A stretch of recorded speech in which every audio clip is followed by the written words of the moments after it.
Hey everyone, it's Samuel, and welcome to Plot Hooks, the podcast where we explore the arts of narrative and collaborative storytelling in the world's premier RPG, Dungeons & Dragons.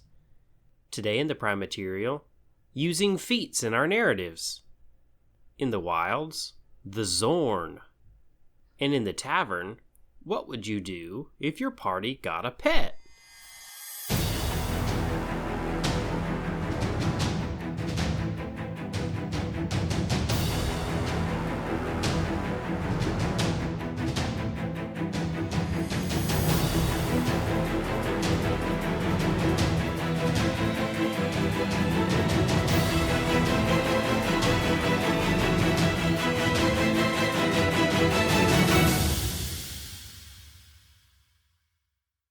How's it going today, everyone? I hope everybody out there is having an excellent day. I'm excited to dive into one of my favorite elements of the Dungeons & Dragons 5th edition system, Feats. They're extraordinarily interesting ways of customizing your character and provide great opportunities for storytelling. Before we get into everything today, a few announcements to get out of the way. The big one is that today, on August 1st, is the launch for our Quest for 1K, our campaign to reach 1,000 followers on Twitter. Check out all of our social media where you can enter to win great prizes as we hit various milestones along the way to 1,000 followers. You can find us on Twitter, Facebook, and Instagram. We're also getting really close to the launch of Plot Hooks Adventures, the new show we're offering, which brings together different creators in this TTRPG space, as well as different members of the Plot Hooks team and our patrons to do D&D 5th edition one-shots set in our setting of Carrick. That show will be launching on August 12th, just about a week and a half away. The first one-shot features Star Shinobi, Jared from Monsters and Multiclass, Tim and Stefan from Paradise RPG, and Devin Simmons from Dev Makes Things. The first part of that episode will be released again on August 12th, and the full session will go live that day on our Patreon. And speaking of Patreon, if you want to appear on Plot Hooks Adventures as a guest patron in one of the one-shots, there is a tier for that up on our Patreon. And regardless of which tier you choose, there's lots of awesome perks up there, including homebrew information for our setting of Carrick. And we genuinely appreciate your support. It helps us offset the cost of running the podcast. But regardless of how you support the show, even if it's just listening, we genuinely appreciate it. And we're excited to have all of you as members of the Plot Hooks family. All right, well, without further ado, Feats. Feats, again, as I mentioned in the introduction, are one of my favorite parts of Dungeons & Dragons 5th edition.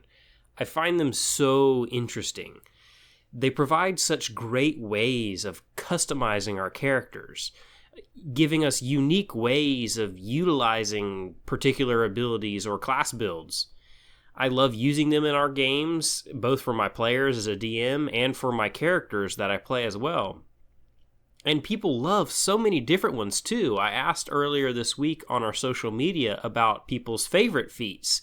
And while there was an acknowledgement of some of the most powerful ones like Warcaster, Sentinel, and Alert, there were also just a bunch of different ones that people just really enjoyed that fit their style of play or the stories they tell.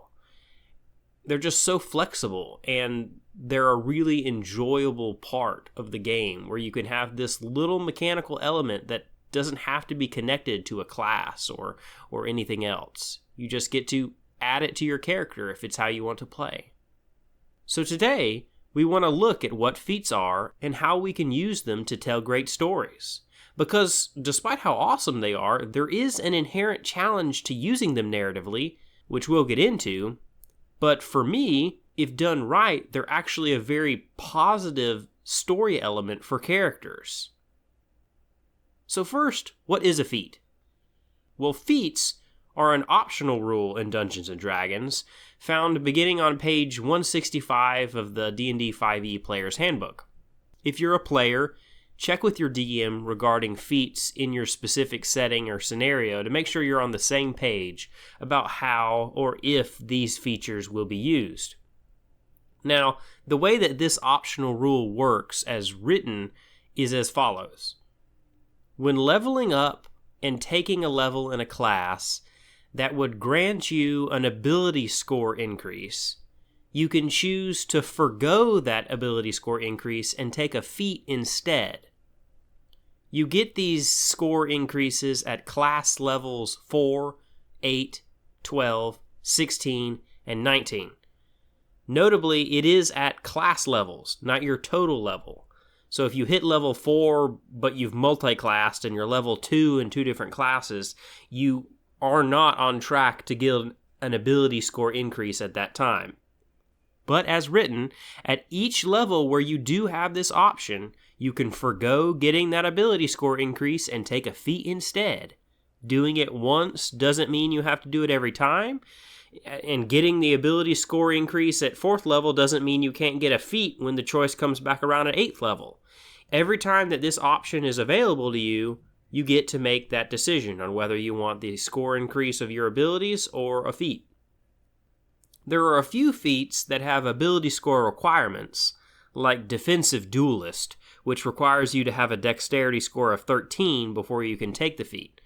But other than those, you can take these abilities without restriction at each of your ability score increase milestones. Let's look at a feat for an example. Let's take Crossbow Expert. It states that due to extensive practice with the crossbow, you gain the following benefits. 1. You ignore the loading quality of crossbows with which you are proficient. 2. Being within 5 feet of a hostile creature doesn't impose disadvantage on your ranged attack rolls. And 3. When you use the attack action and attack with a one-handed weapon, you can use a bonus action to attack with a loaded hand crossbow that you're holding. And that's just an example of just one of the many feats that are available to us. And in fact, Unearthed Arcana just released some more that are available for playtesting right now too. There's quite a lot out there. Now, what does a feat represent?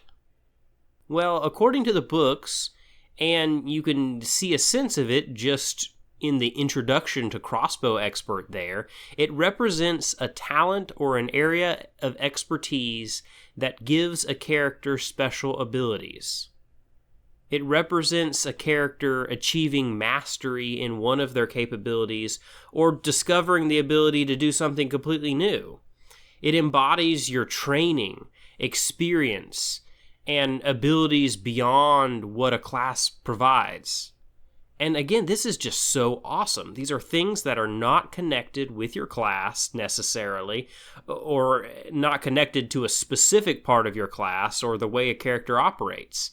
And as these new skills develop or are discovered, you get more powerful with these new abilities.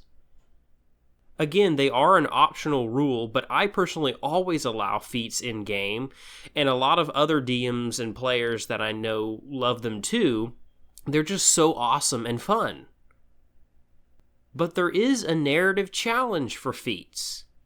A challenge which, coincidentally, is also a challenge that we face a lot with big level-up milestones in general. And that challenge is narratively handling the sudden gaining of abilities. And again, this happens every time we level up. Suddenly, a character can do something that they couldn't the night before. But oftentimes, with level-up abilities, it's things that can easily be explained as you've been continuing to practice and grow at your specific craft. And the more you grow, the more abilities you gain. And this is theoretically how it's supposed to work for feats as well. That's the idea behind them, as we discussed. But sometimes, it doesn't make a lot of narrative sense on the surface. We go from being level 3 and a normal individual to suddenly hitting level 4, getting the alert feat, and becoming the most alert member of the party in one fell swoop. So how do we handle this? How do we narratively make feats work in our collaborative stories? Do we need to worry about it at all? Or is this just something we shouldn't bother about trying to make narratively work, but just keep the mechanics and the narratives separate in this area? Well, this is highly dependent on each character and their situation. Using the alert example that I mentioned earlier, gaining this feat is different for a monk that has heightened senses and is growing constantly in that vein than with a -1 dexterity wizard suddenly gaining those abilities. Each scenario has to be handled individually to create the most satisfying narrative, and the narrative solutions that you will find satisfying will be different than me. So take what I present today and just listen to it and see whatever parts you think would be helpful to telling the collaborative narrative that you want to tell. As we always say on this show, we're not presenting hard and fast rules. We're just presenting starting points for conversations. And the same applies here. So today we're going to go through 3 different categories of feats and how they fit, and what we can do in these situations as far as working them into our narratives. The first category, which we'll just briefly look at, is when the feat naturally makes narrative sense. Think of the aforementioned high dexterity, highly perceptive monk getting the alert feat. Think of a fighter or a rogue who uses a crossbow gaining crossbow expert. Think of an incredibly smart wizard gaining keen mind. Think of a paladin who has always fought with a halberd gaining polearm master. These are all easily explained. In many situations, you have to do no extra narrative work. And in some situations, the maximum of just describing how you've been practicing is all you need. And certain feats go this way more easily than others. The feats which fall into these categories are generally the ones related to things you already do, such as a specific weapon that your character already uses, like crossbow expert and polearm master that we already mentioned, or sharpshooter for range fighters, or warcaster for mages, dual wielder for, dual wielders. You could also think of the armored ones, lightly armored, medium armored, and heavy armored, for those characters that wear and practice with those particular styles of armors. All of these can fit seamlessly into a narrative. You use these abilities all the time, and just as you're gaining more and more mastery with them, you now have the feat that makes narrative sense, and it works seamlessly. The second category of feats is where it gets a little harder. What if you're in a situation where you want a feat to be able to do something with your character, but you haven't been able to do it before? What if the feat doesn't make immediate narrative sense? Let's take the Dungeon Delver feat for an example. This feat has a few aspects, 4 to be exact. 1, you have advantage on perception and investigation checks made to detect the presence of secret doors. 2, you have advantage on saving throws made to avoid or resist traps. 3, you have resistance to the damage dealt by traps. 4, you can search for traps while traveling at a normal pace instead of only at a slow pace. And this is an awesome feat. I really enjoy the aspect of a character being so familiar with the way that dungeons and traps work that it just makes them much more adept at tracking them down and figuring them out. But how do we incorporate it into our narrative? It's not something that you can just easily figure out between levels 3 and 4. You might not have even been in a dungeon in-game yet. Now, you don't necessarily have to do anything in this particular category. These feats might not fit perfectly, but again, you can absolutely just incorporate this feat into your character. But at the same time, I really enjoy working the feat into the story narratively because it can be quite rewarding and help you tell a great story of your character's growth. So there are 3 different ways that you can do this. One is to build this aspect of your character into your backstory, into the character creation process. Of course, sometimes if you're creating a variant human or a character for a scenario where you're making something that's high enough level where you can just start off with the feat, you can begin with that feat already as part of your character. But even if you're not mechanically able to gain the feat until later, building it into your backstory as something that your character specializes in or has a lot of experience in justifies gaining the feat. Now, this requires knowing ahead of time what feat you're taking, and that is a counter-argument of this method. Sometimes during gameplay, as your character grows, you end up going on a different path. But in my opinion, that's okay, because that's normal growth. Having dungeon experience as part of your backstory doesn't have to result in gaining this particular mechanical advantage, so having it there, but then building off of your past to tell a present story is perfectly fine. Having this plan at the beginning doesn't have to lock you into a linear character path with no wiggle room. So that's option 1. You can just build it into your backstory as something that you already have experience in. And as you keep going throughout the adventure, you eventually get experienced enough where you are able to take that feat. And now it makes narrative sense. The second suggestion that I have is to discuss practicing in your game narrative. It doesn't have to be long. In fact, it shouldn't be. You don't want to bog down a present narrative with unrelated future plans.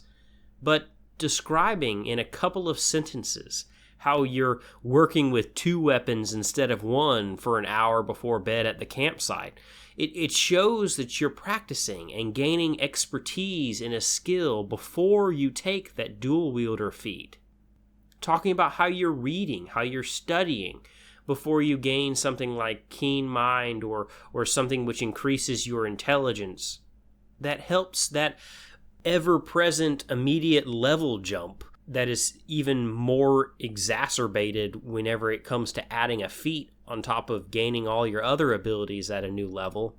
It makes it make a lot more narrative sense. Sometimes, in rare occasions, when it doesn't adversely affect the narrative or take away from the story at hand, you and the DM can actually play out training with a master in order to gain these skills. And related to this, the third suggestion is for you and the DM to play out an event with the source of your power.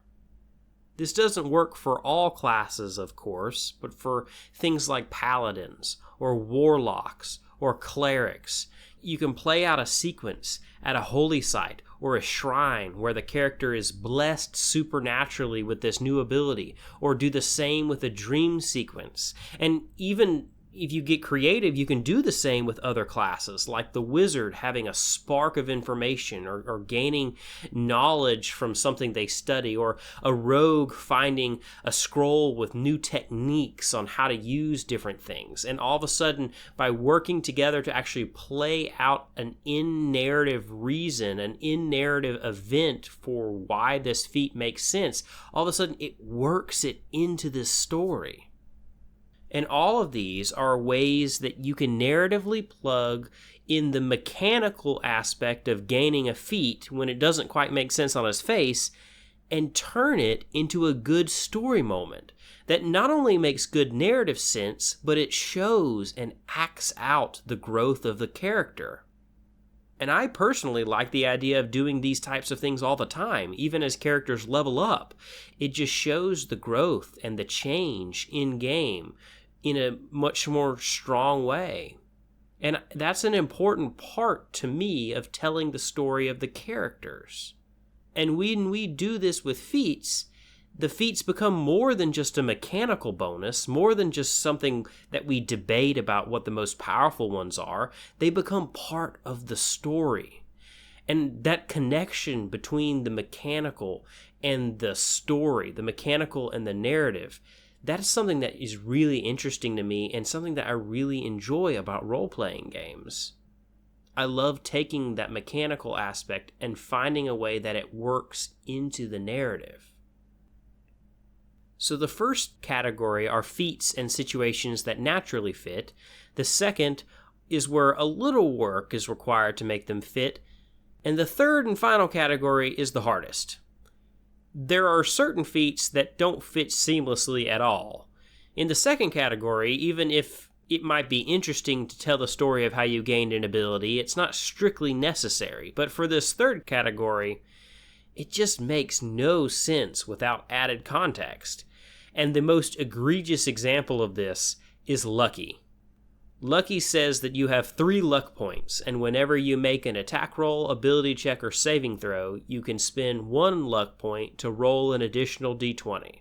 You can use this ability after the original roll, but before the outcome is revealed, and you choose which of the d20s is used for the attack roll, ability check, or saving throw.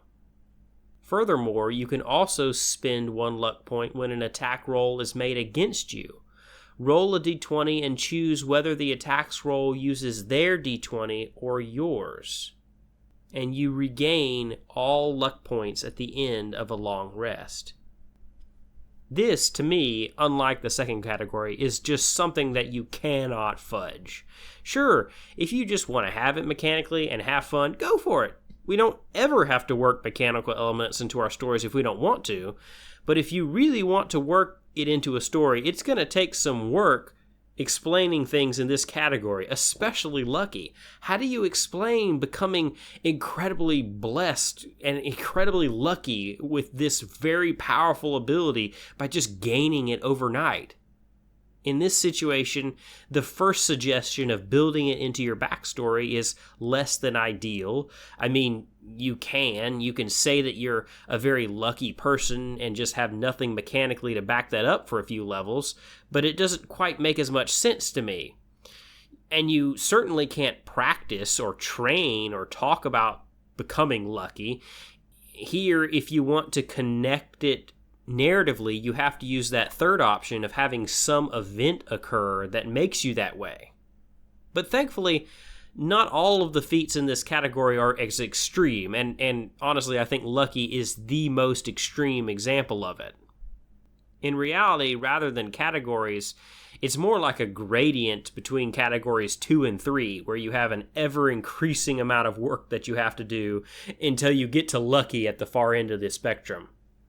Feats like the Unearthed Arcana feats, Fey Touched and Shadow Touched, require more work, for example, but not as much as Lucky.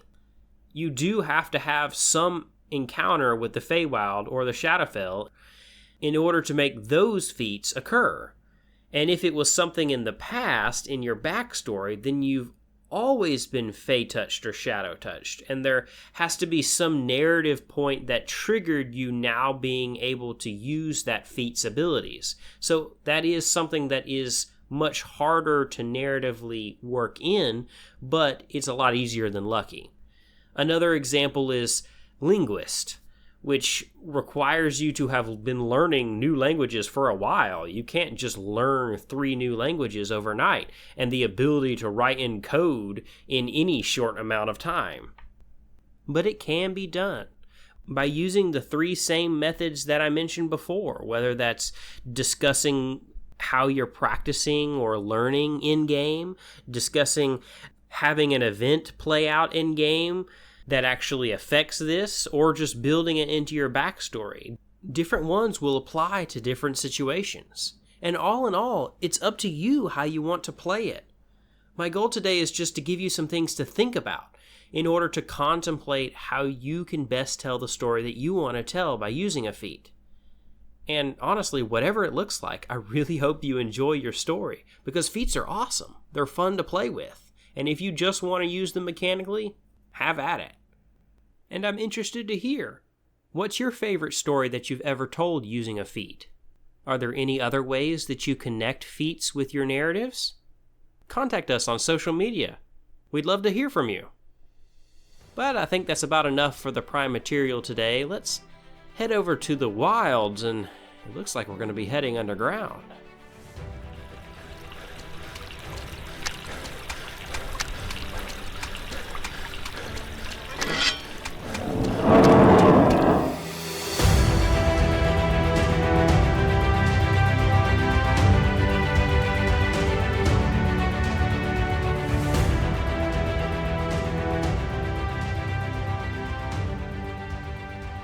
Alright, we're out here in the wilderness, and today we're going to be looking at the xorn. And these crazy looking creatures are native to the elemental plane of Earth. They have a strange rocky body that's kind of three-sided. They have 3 legs, one on each side, 3 arms, one in between each side, 3 eyes, one on each side, and a giant mouth that's on top of everything, on top of its strange body. They're normally found on the plane of Earth, and that's largely to do with their habits and their diet. They don't eat organic material. Instead, they eat gemstones and precious metals, and they just tunnel throughout the Earth, gliding through it without actually disturbing anything. They can just kind of glide through the ground just like a fish swimming through water, according to the Monster Manual, where you can find them on page 304. There's no tunnel, no hole, nothing that it leaves behind it. It just glides through the rock. And they do so traveling around, trying to find yummy, precious metals to eat. Now, what makes them interesting in storytelling is because they're often attracted to our parties and our adventures because they carry lots of gems and coins and precious things that they want. The xorn isn't bad, it's not evil, it doesn't want to hurt the party, it just wants food. And while the party happens to be traveling underground, they can't hide from it because it has a special ability called treasure sense, where it can pinpoint by scent the location of any precious metals or stones, such as coins and gems, within 60 feet of it. So it can just come across the party and come up on them and ask for food. And the great part about that is because it's one of those excellent monsters where, depending on how the encounter goes, it could either be a great social encounter or it can be an interesting combat encounter. The party's going to have a choice because the xorn is going to come up on them and it has an opportunity to trade with information. The xorn wants food, and sometimes it might even want something else, like it wants to get home as well because there's a lot more precious metals and gemstones in the plane of Earth than there is in the prime material plane.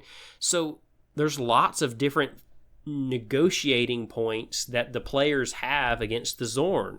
And the xorn could then trade information that it has learned in exchange for that. You can use this xorn as an information drop before the party ends up in a scary location. You can foreshadow what's coming by throwing a xorn in here.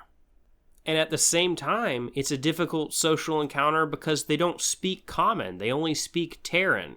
And it's going to require some sort of either sign language or just communication spell, like tongues or something like that, in order to be able to communicate with them. So it could just be a really interesting social encounter. But if the players decide not to listen to it, then it will start trying to threaten the party or even resorting to force. And at that point, it can use things like its Earth Glide ability, where it can just kind of attack and then duck underground to great advantage. It's a challenge rating 5 with an AC of 19 and 73 hit points. It's got senses like dark vision and tremor sense, both of 60 feet, and of course that treasure sense ability, which we already mentioned. It doesn't have a wide variety of attacks, but it can make a lot of them. It makes a claw attack with each of its arms, so 3, and then 1 bite attack. Each of the claw attacks deal 1d6 plus 3 slashing damage on a hit, and the bite does 3d6 plus 3 piercing damage on a hit. It has that aforementioned Earth Glide ability, as well as a Stone Camouflage ability, where it has advantage on stealth checks to hide in rocky terrain, so it could just theoretically just be hiding in the middle of a cave as well, instead of just popping out of the ground whenever the party gets nearby. But just that option that you have with the xorn is just great for storytelling.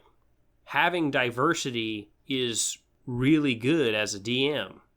And having this really cool looking, strange, otherworldly creature interact with your party can just be a really interesting story point. I love the idea of using them as some sort of guard for like a dragon's horde or something. Maybe there's a dragon that feeds it a couple of gems in exchange for it guarding its horde.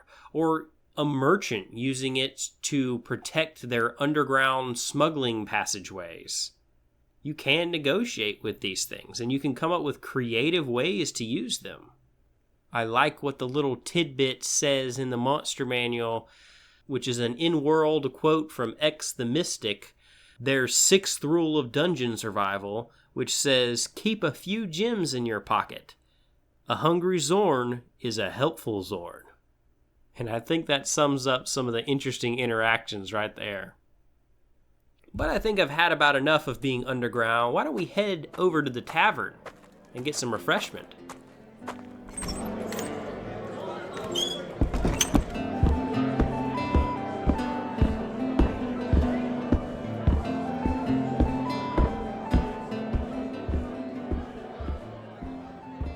All right, we're out here in the tavern.